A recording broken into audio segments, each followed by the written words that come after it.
Happy Tuesday, boys and girls, and welcome to our second lesson of the story machine for this week.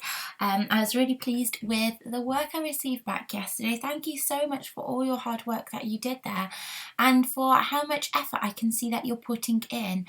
Remember, if I'm asking you to do something, it's just to practice it so that you've got it as a skill for the future. So don't worry if maybe you're slightly struggling with something. That's a journey that everybody in the whole world goes on. So please don't worry if you're thinking, oh, mine isn't as good as another person's. Remember, never compare yourself to another person. Just compare yourself to yourself and the progress that you have made. Anyway, back to the story machine. Remember, we've got Elliot and he's found his story machine and he's realised that actually it's not the story that makes the stories, but it's him and his imagination. So that's what we're going to play around with today. Now, when we have been looking at work that we've done in the past, I've been really big on asking you to bring in your own personal things that you want to bring to a story, because if you get to bring in your own characters, your own setting, your own ideas, it makes the story yours, and that's what we're going to do today. Now, last week, or it might have been 2 weeks ago now, we looked at bringing in our own characters. That is what I would like you to do in this lesson. So in this lesson, in your story, you're not going to have Elliot. He's not going to be in our story.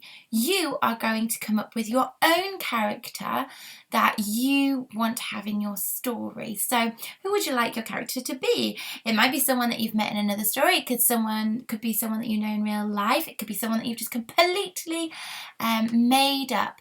The only thing I say is don't choose yourself. So I wouldn't write a story about Mrs. Wilkinson, because I don't want you to write I in this story. I really want you to use the character's name. So we're making sure we're using that capital letter for another person's name. So don't use yourself. All right.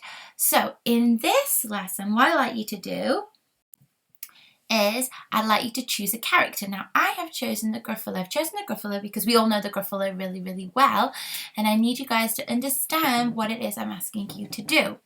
So you can see here with my picture of the Gruffalo, I've printed one out off of the internet, and I'm going to label the Gruffalo. So I might label him hairy, or I might say yellow eyes, or large horns, or spiky fingers, or long tail. Or I might say he's scary, or I might say he's happy. So I like you to label your character that you're going to use in the book, in your version. So do not choose a character you don't know. Choose a character you know really, really well. Again, what are you looking for in your own work?